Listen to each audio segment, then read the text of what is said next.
Alors ici, ce qu'on va peut-être faire, c'est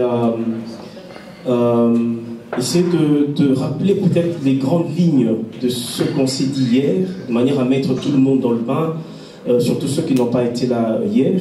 Nous sommes dans les états généraux de la société civile et de la diaspora congolaise, comme vous savez. Nous avons besoin, nous, société civile, diaspora congolaise, de pouvoir argumenter la position que nous prenons, celle d'une transition sans Kabila, ou d'un temps, en tout cas, sans Kabila, de manière à ce que nous soyons rassurés d'avoir un dispositif pendant une transition qui peut nous amener à des élections qui sont crédibles. Et cela, pourquoi? Parce qu'il y a tous les signaux qui sont rouges par rapport au processus électoral dans lequel se trouve Nanga et consort. Donc, tout montre qu'il n'y a pas cette réelle volonté d'organiser les élections et tous les paramètres, les indicateurs montrent que, en tout cas, le 23 décembre, il n'y aurait pas d'élections. Même s'il y a des élections, tout est prévu pour que cela soit biaisé et que nous puissions être encore piégés et tomber dans des conflits post-électoraux qui vont continuer à renforcer le glissement du régime. Nous sommes dans une situation où les institutions sont illégitimes et illégales et là, nous devons faire une offre. Nous disons transition sans Kabila, nous disons beaucoup de choses, mais le but de ces états généraux, c'est vraiment pour arriver à proposer des mécanismes, des modes opératoires de mise en application de cette transition sans Kabila, et mais de manière concrète, avec des résultats qui nous permettent vraiment d'avancer pour pouvoir faire un forcing et créer un réel rapport des forces. Alors hier, il y a eu différentes interventions, c'était très intéressant, et par rapport à ça, il y a beaucoup de visions, il y a différentes visions, il y a d'autres personnes qui parlent de gouvernement d'exil, d'autres parlent d'une transition, on ne parle pas de la transition, mais ils parlent d'un temps de restauration, d'autres parlent d'un conseil exécutif de transition, conseil de transition, il y a beaucoup de concepts, mais ici le but c'est vraiment qu'on arrive à avoir une même démarche, un seul concept, un même projet pour beaucoup plus d'efficacité. Nous saluons encore une fois la présence de tous nos frères et sœurs qui viennent de l'extérieur. Nous avons des délégations qui sont venues de différents pays. Nous avons des amis qui viennent du Canada, de la France, de la Suisse, de la Grande-Bretagne, de l'Italie, de l'Allemagne, hein, je dois avoir oublié un pays là, de la Suède. Voilà, donc nous aurons l'opportunité tout à l'heure de les redécouvrir. Alors, pour entrer dans le vif du sujet, nous allons procéder de la manière suivante. Tout à l'heure, Maman Monkassa, qui travaille dans le secrétariat, en tout cas de manière très efficace, va essayer de nous donner un petit résumé, en tout cas, et nous orienter déjà vers les travaux que nous allons faire tout à l'heure. C'est une chose. La deuxième chose, nous allons écouter, hier on n'a pas pu écouter Christopher Ngoy, qui devait être avec nous à ces assises. Hein. Nous avons une dizaine de nos compatriotes qui devaient être avec nous, qui viennent du Congo. Ils ont eu un souci de visa, mais il y a quand même des promesses qui sont faites pour leur accorder les visas à la toute première occasion. Donc Christopher Ngoy sera avec nous en ligne, comme hier on l'a eu avec le professeur André Mbata, M. Fayoulou, et puis Paul Nsapou. Donc on aura Christopher Ngoy. Et puis tout à l'heure aussi, nous avons un de nos amis qui vient de l'Angleterre, hein, notre frère Kito, qui est président de Congo Support, qui a aussi une position assez particulière par rapport à la démarche dans laquelle nous sommes. Je crois qu'il est en route, dès qu'il est là aussi, il pourrait nous présenter plus ou moins très rapidement, en 5-10 minutes, sa position. Ça nous permet alors en ce moment-là d'entrer dans les travaux. Donc nous aurons, en tout et pour tout, je crois que nous aurons 3 commissions, parce que nous avons essayé de regrouper certaines commissions. Toutes les questions qui touchent à la transition, au financement de la transition et tout ça, c'est dans une commission. Nous aurons une commission particulièrement sur l'organisation des élections, une commission spécialement sur la défense et sécurité. Et puis, la commission qui concerne justice, il y a aussi une commission justice, paix et réconciliation. Voilà, on verra bien s'il y a aussi des gens là-dedans, on va voir comment est-ce qu'on peut combiner ça avec d'autres commissions. J'invite Maman Monkassa, si elle peut approcher, on va essayer d'agrandir et de faire passer progressivement pour qu'elle présente. Voilà. Merci. Alors, merci Damien. Il y a 3 points dans ce que je voudrais vous présenter. Ce sera un document provisoire, évidemment. Alors, j'ai d'abord mis en lumière l'esprit dans lequel nous avons travaillé hier. Deuxièmement, j'ai repris quelques points qui sont sortis, qui sont importants. Ce n'est pas exhaustif, mais qui sont importants, qui sont sortis lors des échanges. Et troisièmement, j'ai repris quelques questions qui ont été soulevées pendant les échanges, puisque le souhait était que lors des ateliers ou lors des travaux en commission, on puisse les approfondir. En ce qui concerne l'esprit dans lequel nous avons travaillé, le texte, il est là, mais je peux le résumer. C'est que tous, nous avons souhaité qu'il y ait une ouverture et qu'il y ait des collaborations et que ce travail ne soit pas une fin en soi, mais que ce soit une étape dans le processus. Ce que nous avons dit. Alors, tu peux me donner les questions? Donc, j'ai repris quelques questions qui ont été soulevées, sur lesquelles vous pouvez revenir éventuellement.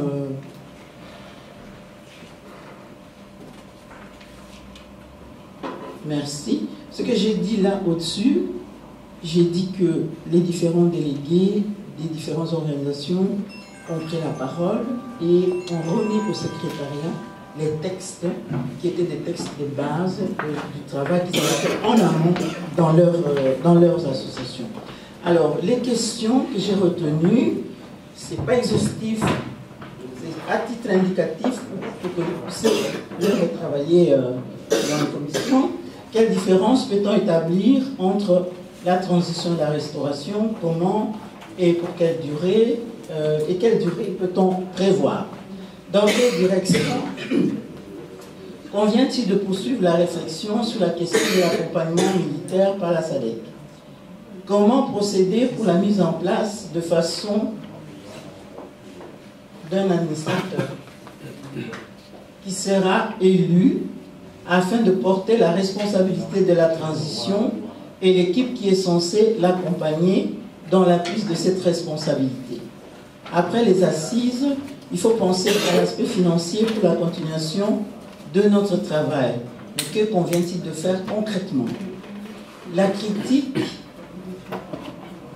Est-ce que nous sommes là? Comment procéder? Ouais. La critique du régime actuel se fait à juste titre. Mais en parlant en langage imagé, on peut se poser cette question: comment parvenir à prendre la clé, quelqu'un l'a dit, de la maison, c'est-à-dire la clé pour mettre en place une nouvelle équipe en vue d'assurer la transition. Comment faire pour avoir la clé? Concrètement, comment on fait pour mettre le clé dedans? C'était ça que j'avais compris pour la question.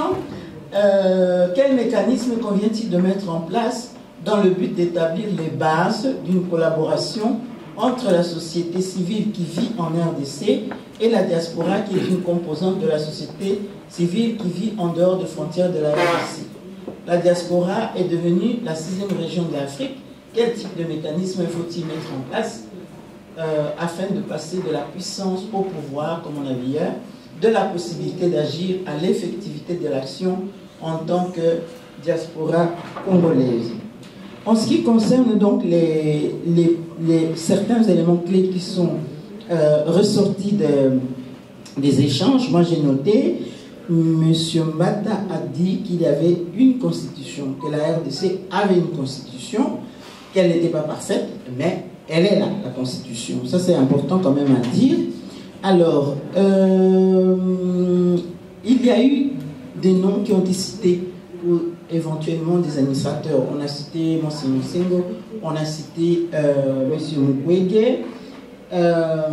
On a parlé des aspects financiers. Comment on fait pour trouver l'argent? On a parlé de la constitution d'une plateforme de la diaspora. Je pense que c'est le docteur Suzanne qui a parlé de la question de savoir travailler notre vocabulaire, d'avoir un vocabulaire agrégé lorsqu'on s'adresse à des autorités pour faire du travail de lobbying.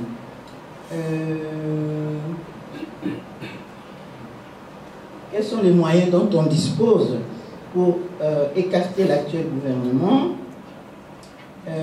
Qu'il faut avancer par des voies pacifiques, ça a été dit aussi.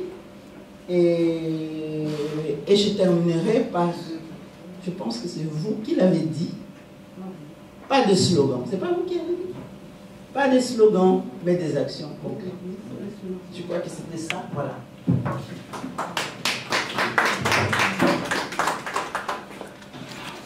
Merci, maman Suzanne.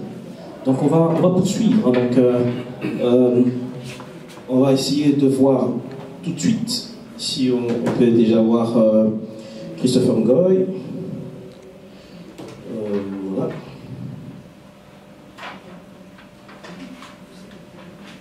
Voilà, donc tout à l'heure on aura 4 commissions en fait. Hein. Donc il y aura la première qui est l'organisation et fonctionnement de la transition.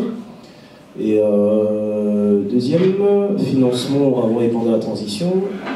Et puis on aura un rôle de la diaspora société civile, voilà. Et puis la commission de défense et sécurité. Alors avant d'arriver là, on va accueillir notre frère Christopher Ngoy.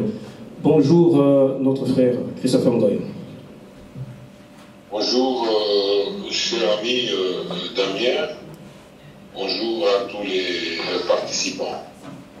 Voilà, c'est un plaisir de t'avoir en ligne. Hein. Donc, comme tu sais, nous sommes dans les états généraux de la société civile et de la diaspora. Donc, la grande question qui nous préoccupe, comme tu le sais, c'est la transition sans Kabila. C'est-à-dire comment est-ce qu'elle est considérée au niveau de la société civile et comment mettre en action, comment mettre en œuvre cette transition sans Kabila, quel en est en tout cas le mécanisme. Et tu pourrais aussi nous donner d'autres éléments d'information utiles. Hein. Donc voilà, tu as plus ou moins 5 minutes et puis on prendra peut-être 2 questions pour toi dans la salle. Voilà, à toi Christophe. D'accord. Bon, nous avons été les premiers à revendiquer, à réclamer cette transition sans Kabila. Bon, pas parce que la tête de M. Kabila ne nous revient pas, tout simplement parce que nous avons constaté qu'au plan technique, donc M. Kabila est l'obstacle majeur. Il définit ou il conçoit l'organisation des élections à partir de sa propre matrice stratégique. C'est-à-dire quoi? Tout est mis en œuvre pour que les élections, si elles sont organisées, d'abord pour que les élections ne soient pas organisées, pour tout jamais, si elles sont organisées, et ça soit sa majorité, entre guillemets bien sûr, qui puisse l'emporter. Et cela nous amènerait à une situation de non-alternance. Et c'est pourquoi nous sommes approchés à voir quels sont les mécanismes qu'il met en garde, donc il a mis en garde en place pour empêcher que les élections, l'alternance, pouvant donner l'alternance, puisse avoir lieu. Et nous avons constaté que le premier instrument, c'est la CENI.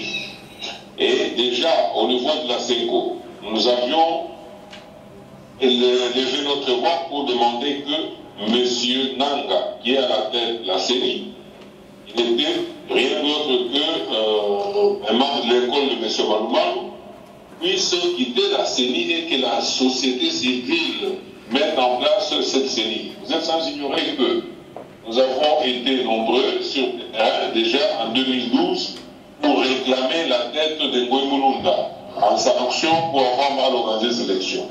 Et c'est là, bien sûr, nous avons réussi à le déboulonner.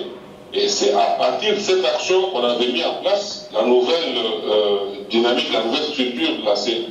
Mais encore là, nous avons été troublés par notre propre turpitude parce que beaucoup d'amis, ne comprenant pas l'enjeu, s'étaient jetés dans la bagarre et en fin de compte, on nous avait dribblé pour placer Maloumalou, remettre Maloumalou en place et puis aujourd'hui Nanga.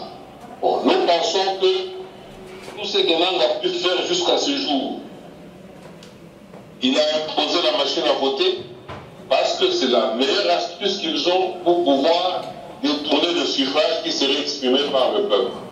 Et nous avons dit, pas question de la machine à voter.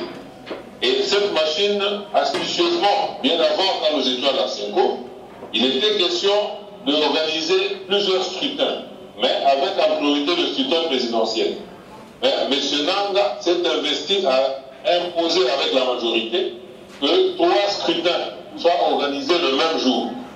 Et tout cela parce qu'il en prévoyait déjà la difficulté technique que nous avions évoquée d'ailleurs à la commission élection, et c'est basant sur cette difficulté technique, il lance l'idée de la machine pour dire avec une machine à voter, nous pourrions contourner toutes ces difficultés.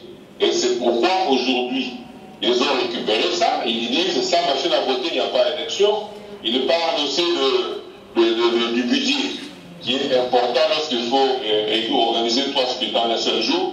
Et tout cela, ce sont des astuces parce que la majorité présidentielle sait qu'elle a mal géré depuis et que cette fois-ci, le peuple risque de sanctionner cette gestion.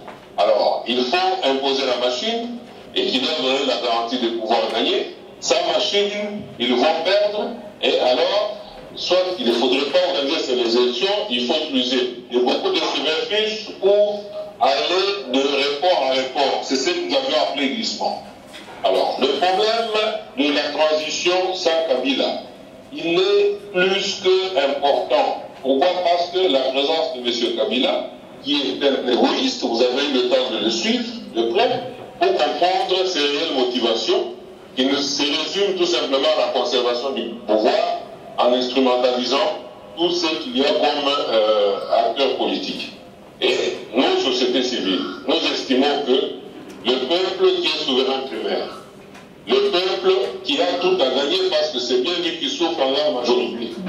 Alors, étant donné qu'il y a un blocage majeur, il faudrait arriver à déboulonner Kabila, à l'enlever de là, et c'est alors que les gens, même qui sont dans son propre camp, se sentiraient libres de pouvoir entreprendre les opérations ou dans le processus électoral afin que le Congo, qui s'appelle République démocratique du Congo, c'est-à-dire la démocratie faisant partie de notre identité, puisse se concrétiser. Sinon, nous sommes perdus, nous évoluons en dehors de nos valeurs intrinsèques.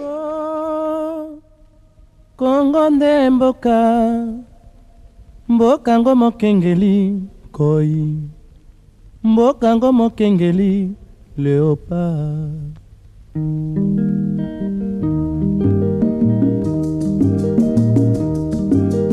Mikolo tosekanaki na mosolo ya mboka Congo ekoki, tofungwani miso lelo, tomoni bozoba nyonso tosali mpo ya kobongisa Congo aveni.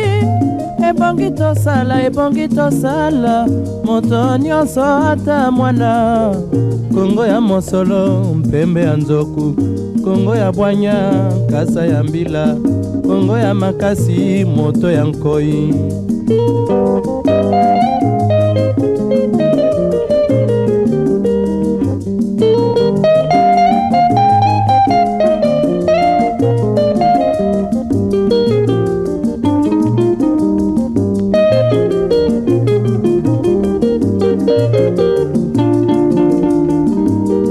Mikolo tosekanaki na mosolo ya mboka Congo ekoki, tofungwani miso lelo, tomoni bozoba nyonso tosali mpo ya kobongisa Congo aveni. Ebongi tosala moto nyonso ata mwana. Congo ya mosolo mpembe ya nzoku, Congo ya bwanya nkasa ya mbila, Congo ya makasi moto ya nkoi. Congo nde mboka, Congo mboka ya bankoko.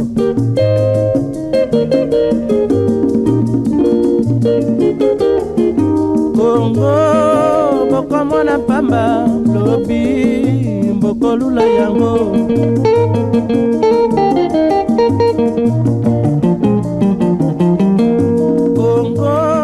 Congo ya Afrika, Congo. Access TV, RDC.com, nous avons l'option de décoder CPLA TV. Merci beaucoup pour mon abonnement. Nous avons écran d'abonnement pour notre Colanda. Ou abonnement mettre dans la communauté pour la communauté. Et les lois évangélistes selon mon tour en montée, ça pour tambola tourner à Tambour à Bruxelles. Mais tu écoutes un appel, dès qu'on a vu ça, pour découvrir tout à l'heure, aussi bon monnaie déjà, pour voir comment on a eu. Et ça a évangélisé le Congo. Mais hier, il y a un abisso, à Epsebisso, à où tu as comment on est dans le niveau. En plus, boyiba pourquoi azali na kati ya mboka Belgique. Mbote ndeko. Mbote. Pour la première fois ou deuxième fois Congo sous sa zoya mbala to yebite, yo muto yebi. Mbala liboso. Mbala liboso, malgré to kutana mbala. Alors yo oti wapi na Belgique o salani. Ngai na uti mboka Suède. Na na Belgique na auto bengi état généraux de la diaspora congolaise et de la société civile. Merci beaucoup. Je crois qu'on peut comprendre. Lelo tozali awa na mboka Belgique le 28 avril et pas yoapi bandeko ba bengisaki les états généraux de la diaspora congolaise évangile solo Congo. Alors na milo kutiawa bandeko bazozela bayoka eloko ni amalamu kuti po baby simbongo na yo ya transport ya hôtel mais na souci ya Congo baby pambate eloko ni amalamu yo kutana kati ya états généraux. Bon, la mekio rappelé comme on a ezali Diego Bodu, naza coordonnateur ya CMDC et puis nazali membre ya Congo Moko.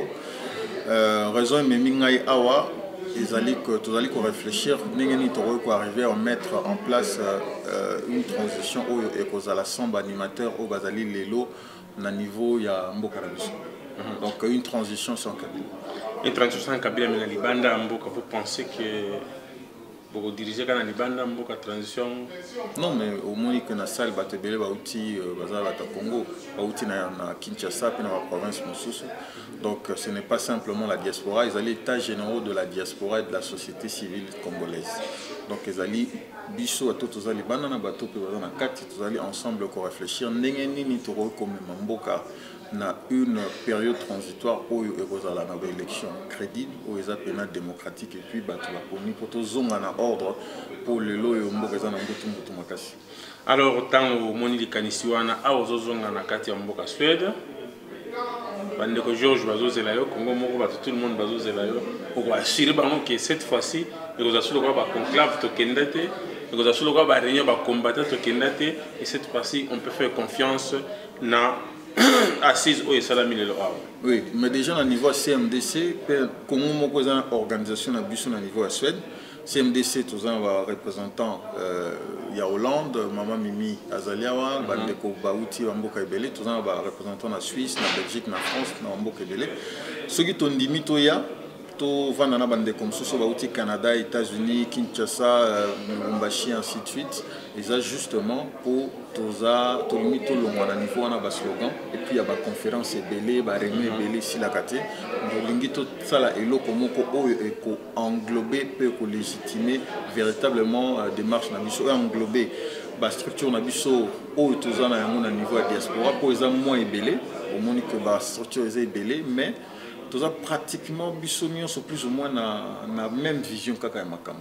Donc yango esengaki que tokuta na biso nyonso to lukato ça la symbiose ya ba structure na biso et puis to mettre en place une machine unique où on a biso tout droit vers l'objectif autosassigné. Alors que soit sur le dernier jour Zonga, est-ce que vous êtes satisfait? Naza vraiment satisfait na volonté au Congolais ba l'accès belé pour na koya ko assister na misala autorisé ko sala durant 3 jours. Et maintenant vous allez plus satisfait ce qui véritablement autour yokana awa to mettre en pratique. Merci beaucoup, c'est un plaisir mingi to yebi ki ba Congolais baza ba champion inachevé na kani cette fois-ci peut-être ego botambouma. Encore une fois merci beaucoup ndeko Diego. Pesa la biso bandeko sur Congo moko mbote ebele. Je crois que la mingi peut-être yamba sumama Mimi yepe azali na kati ya CMDC. Est-ce que vous rappelez sur bandeko za ni CMDC? CMDC c'est le Conseil mondial de la diaspora congolaise. Voilà. Merci beaucoup en tout cas. Merci Maître Dona. Merci en tout cas prochainement. Voilà, merci beaucoup Balandi à CSTV-RDC.com. Bientôt Balanda Maître Dona na lobaki évangile selon mon ton amour to tikate Congo né na lobaka ba verset na chapitre eleki belé eleki na Bible to aussi ça on le loté ngona lelo na kati ya mboka Belgique Bible fungamaki ba chapitre pe etangamaki. Alors tous na maman na biso bande ko ba outi de partout Kinshasa ba oka ba intervention même na ba téléphone à partir de Kinshasa. Alors maman na biso Brigitte Congo Brigitte Congo a outi Angleterre maman Congo d'Antotila na kansi bande ko moni longo en Angleterre aza maman na kansi tikala mukemi masimba ta reine na bilamba mais occasion mona na kate pona kala souci ya mabela Congo. Alors maman na biso but ya voyage no le tomoni na mboka Belgique ezanini na yaki ko assister na organisation de Damien Salaki ya beta généraux moto nyonso to ayebi yango tozobundana mpona kosala nani gouvernement sans Kabili. Toza na souci que Kabili akende mpo tomeka koorganize makambo na mboka na biso. Toza na souci que mboka na biso etombwama. Toza na souci que biso pe tozala na considération na niveau ya monde. Pona niveau tokomi lelo moto moko te soki olobi ke naza congolais bazokoseka biso même na face boye bakoyebisa yo te mais place bazokokende bazokoseka biso. Alors pour tout bima na situation oyo moto mosusu akoya te po abundela biso il faut tosala ba sacrifice na sali sacrifice la longwa na Angleterre kuna na ye awa rien que na ya ko assister na réunion oyo ezaki réunion moko vraiment stratégique eza réunion moko ezali ke non tozoko pesa na ba idée ndenge nini toko sala poto longwa na situation o tozana na mboka tozo wela pouvoir te tozo wela kibokonzi te mais tozo lukande makambo échanger na mboka na biso. Alors merci beaucoup maman Nabiso to kangota mingi te mais to yeba yo yaki boluka mambo échanger bo sala gouvernement oyo kozala Kabila azate.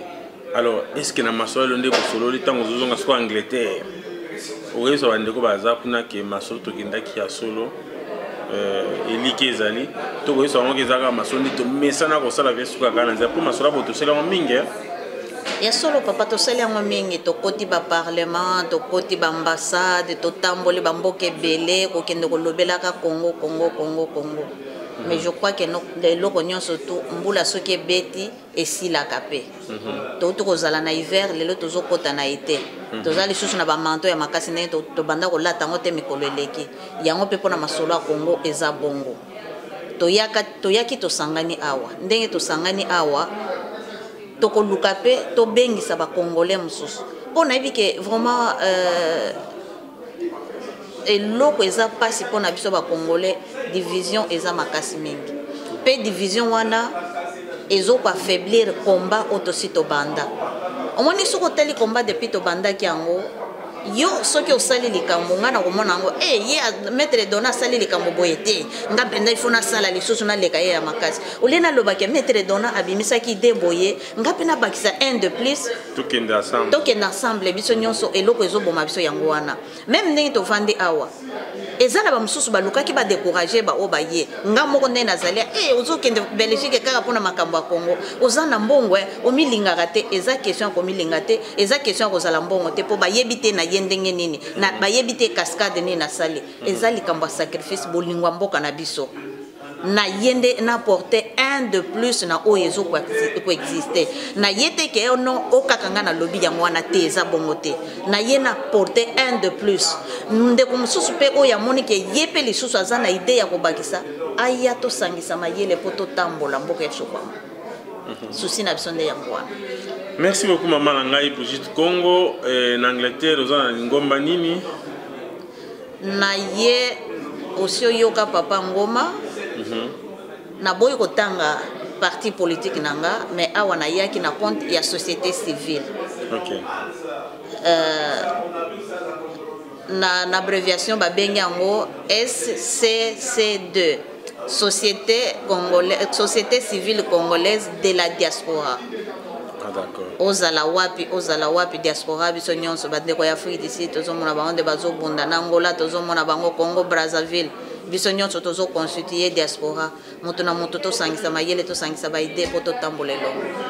Merci beaucoup maman Brigitte Congo. Merci maître Edouard. Alors merci beaucoup Banamboka pour la patience pour la nation de Nalobaka Congo ezali Bible évangile selon moto na moto le tozo conjuguer toujours évangile selon Congo les loto yambi bande ko bauti départ de boyebi oyo bayeko sangana na lisanga oyo ezali organisé par ndeko Damien bande ko Belgique oyo ba bengi les états généraux de la diaspora congolaise alors to yambi ndeko na biso pende bomoni ndeko ya Suède ndeko ya Londres to yambi ndeko na biso Jean Yé à Otibongo, Namboka, à Canada.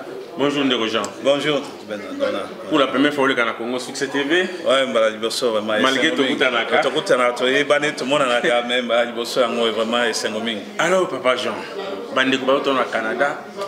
Kuna bazolo ko bakanisi za kuna me basutuka bazomona na Congo Succès télévision. Siko awa yo yeko sala nini? Naye awa pour représenter commissariat général de la diaspora congolaise. de partout, mais spécifiquement il y a Ottawa. Pour être Bishona Bandeko, Tomeka Kolisa Bongo na biso. Tovandi na pasi na motema mibu ebele. Sikoyo esengeli biso nyonso bandeko nyonso tosangana to kolisa bongo na biso na likamuni likambo etali Congo. Congo ezelo kwa mutu aze malade.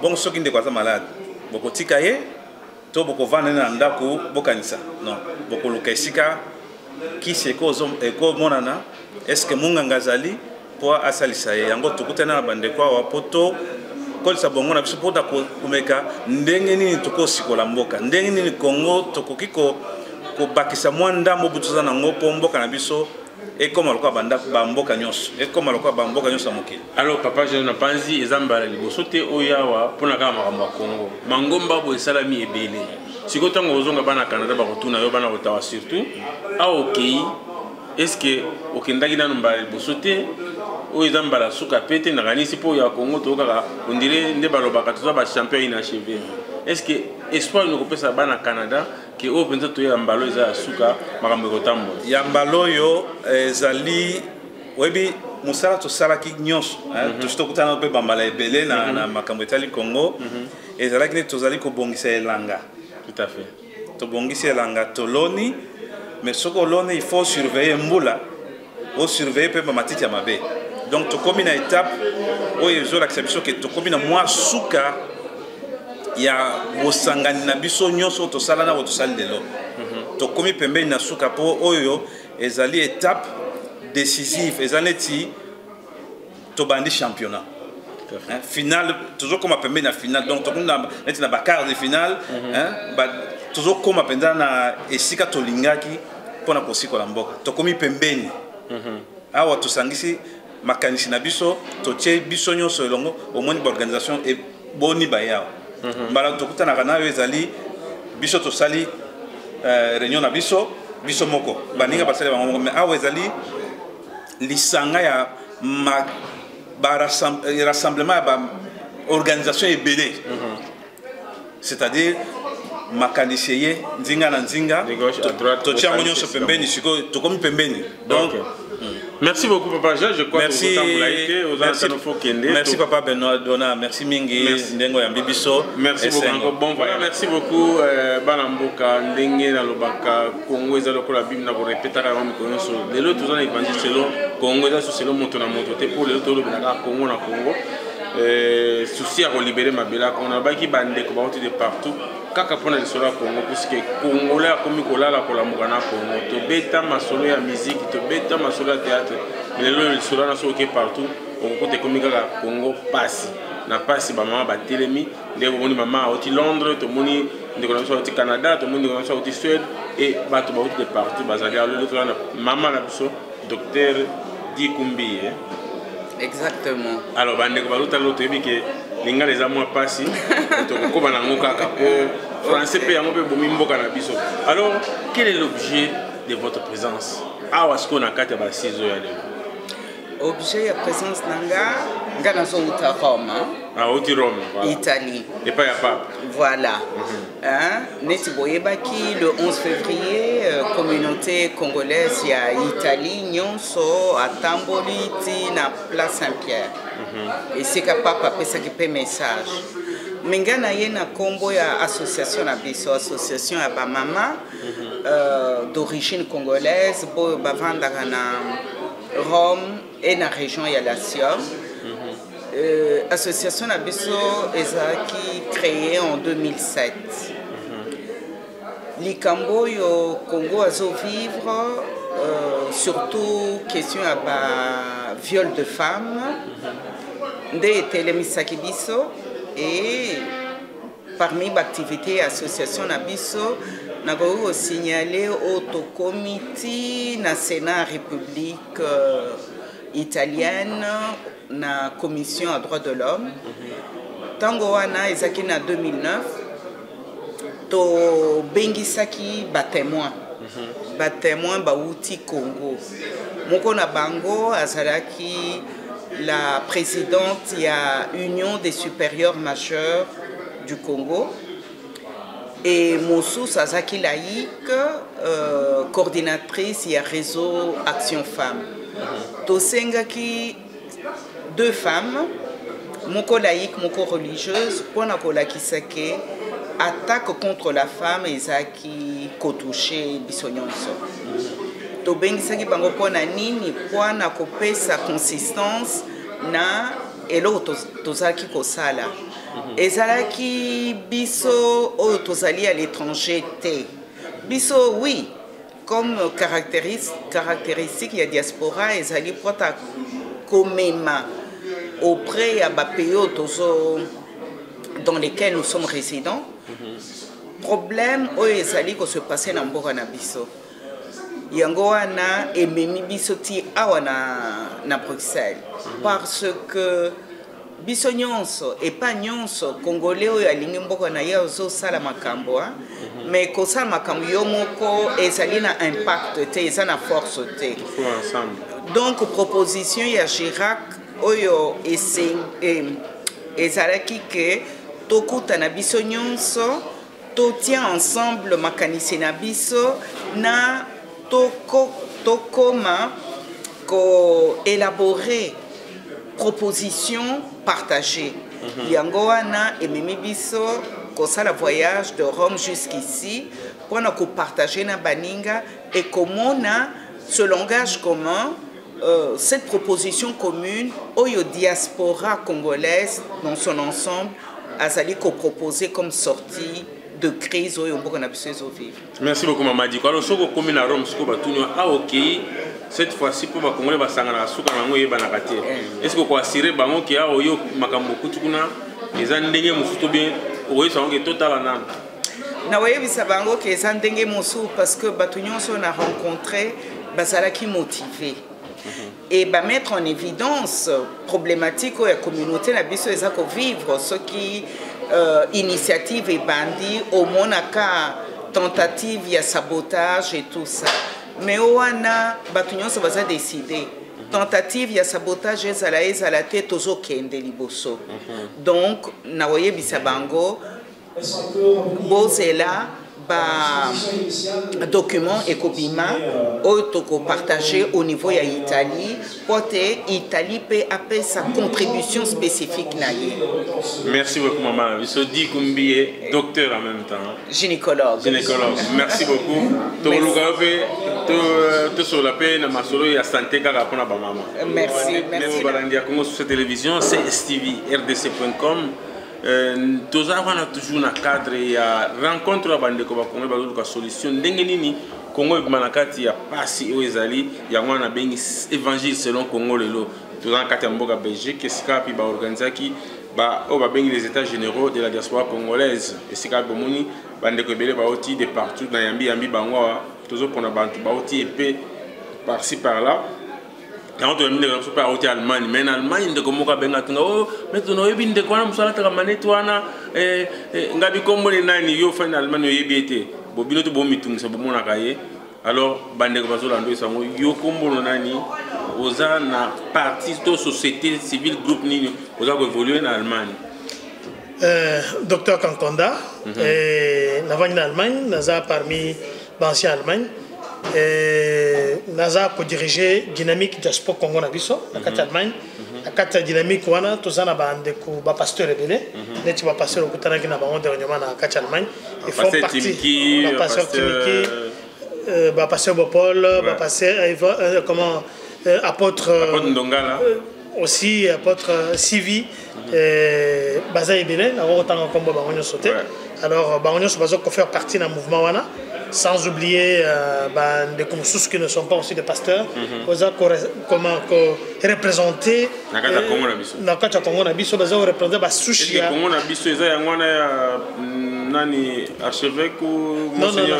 Non, c'est dynamique Congo Nabiso. Ah, ok, dynamique Congo Nabiso. Dynamique Congo Nabiso, c'est-à-dire c'est un mouvement où on rassemblé presque bandemions sur la diaspora et puis qui sont aussi membres de la PNC, Prenons en charge, et qui fait partie assise wana yangwana alors docteur Jean Kankonda bandeko bazolanda yo lelo ba rencontre goza mutu na tuni bandeko nyonso esalama ebele d'ailleurs oza mopate tokutanaka oso ya nyonso esalamaka ozalaka toujours présent na souci ya Congo mais il me semble qu'il y a biso ya Congo nde tosali boye to clôturer par rapport esalami to lakisi na ba Congo soki ça elali mpe kaka bongo est-ce que ozo akwasiri na bandeko Allemagne que cette fois-ci, c'est pas comme Bambala Moussous.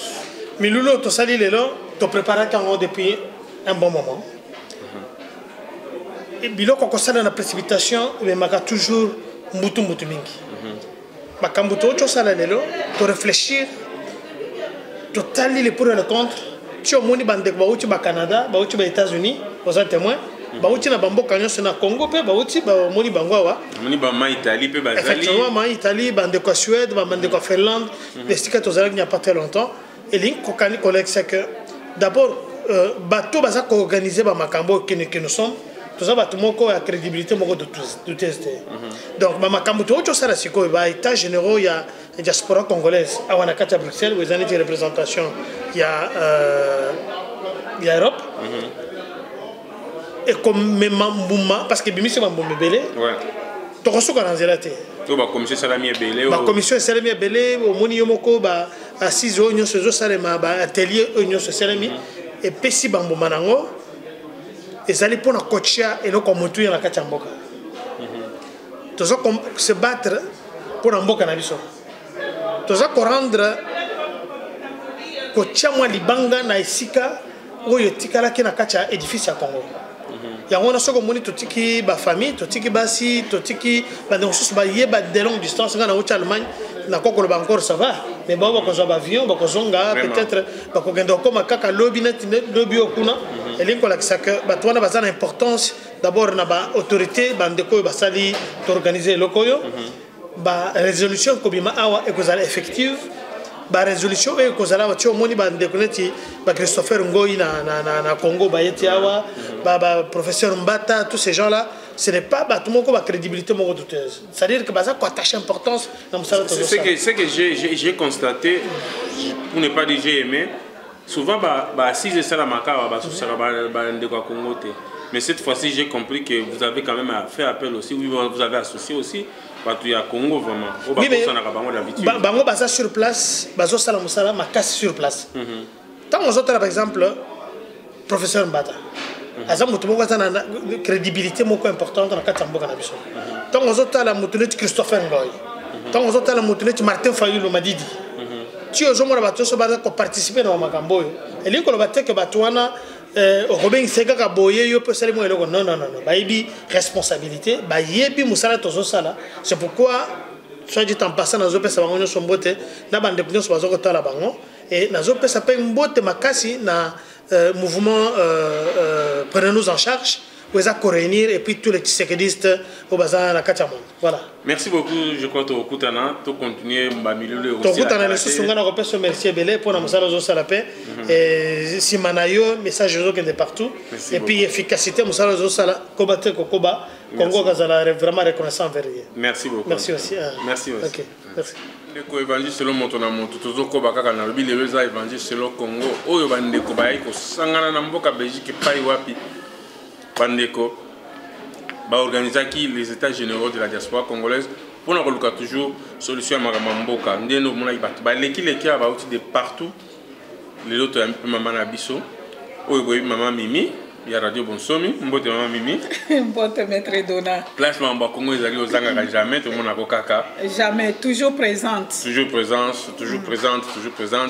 alors maman Mimi olonge mboka ya Hollande lelo ozali na bande ko bauti pe partout bauti ba Congo bauti ba Suède bauti na Angleterre tout le monde ba maman lelo ko tuboza ebele souci ya toyebi ke mara mozo kana Congo première victime eza maman alors na masolo sko yo kuta po ya boyo ya pe mingi eloko ni ya mutu ya omoni awa d'abord lobby na ya pe mingi et c'est vrai donc on a zaiko expliquer maman tozaki na yo na outil Londres na bi maman je suis un peu optimiste toujours parce que tout ça là déjà makambo mbalebele mais j'espère que cette fois-ci eko réussir et puis maman pe alobi nanga maman toko kolemba susu te tozo continuer il faut tokoba c'est-à-dire toye masolo a mboka toye kotala toujours solution ko luka solution ndenge nini kanambe kabila koki kokende tout à fait c'est ça alors donc chose curieuse pour moi na ba maman belé na monde lelo apparemment on dit bolega ki ba papa na belé et même na niveau de commission de la sécurité, tu as vu que sécurité à Mibali,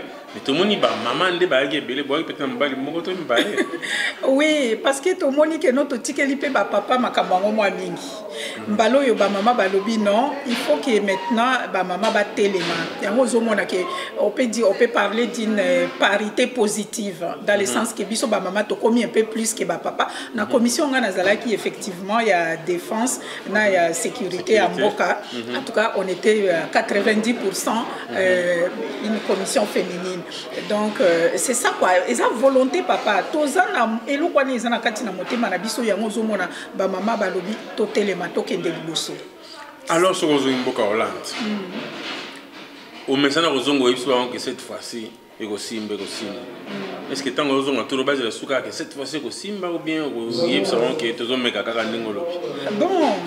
Omoni papa dona yo za mutu ozana katia masolo oyo biso nyo stuto yebi ke no eza mo apasi na ndenge bato wana ba lona misisa déjà ezate que du jour au lendemain avec une baguette magique bo bengani bango tozo luka toujours les voies et moyens et moi j'ai l'espoir ou l'espérance que un jour ça va vraiment quoi arriver que non ba kende tozo luka na lobite ke ndenge ezabo donc bazo kende kaka mais toza sur la bonne voie et je vous rassure que vraiment voix oyo ce qui peut plaignonso congolais nyoso tout à se joindre. Moi j'ai toujours parlé de la synergie yo yebilero yamba ngai na nini na le Congo souki ça eza toujours li solo à synergie. C'est pour dire que appeler tout le monde à se mettre d'accord, à se mettre ensemble pour nous former une grande force qui puisse vraiment faire partir le système en place. Donc c'est ça le message. On continue, on est sur les bons chemins et toujours koba elika izali.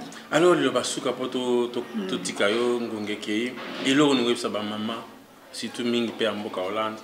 On dirait aux alaka yo moko ya otemela mboka. Te ba mama bazali.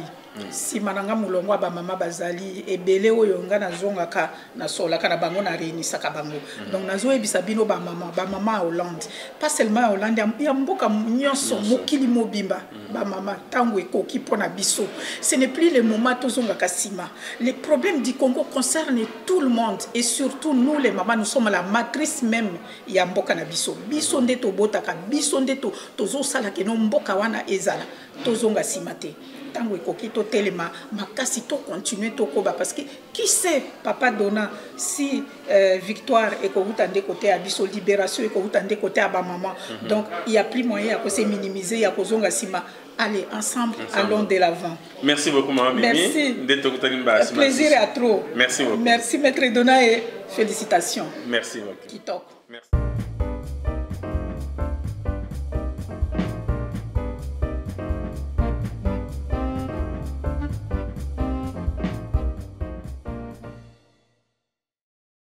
Oh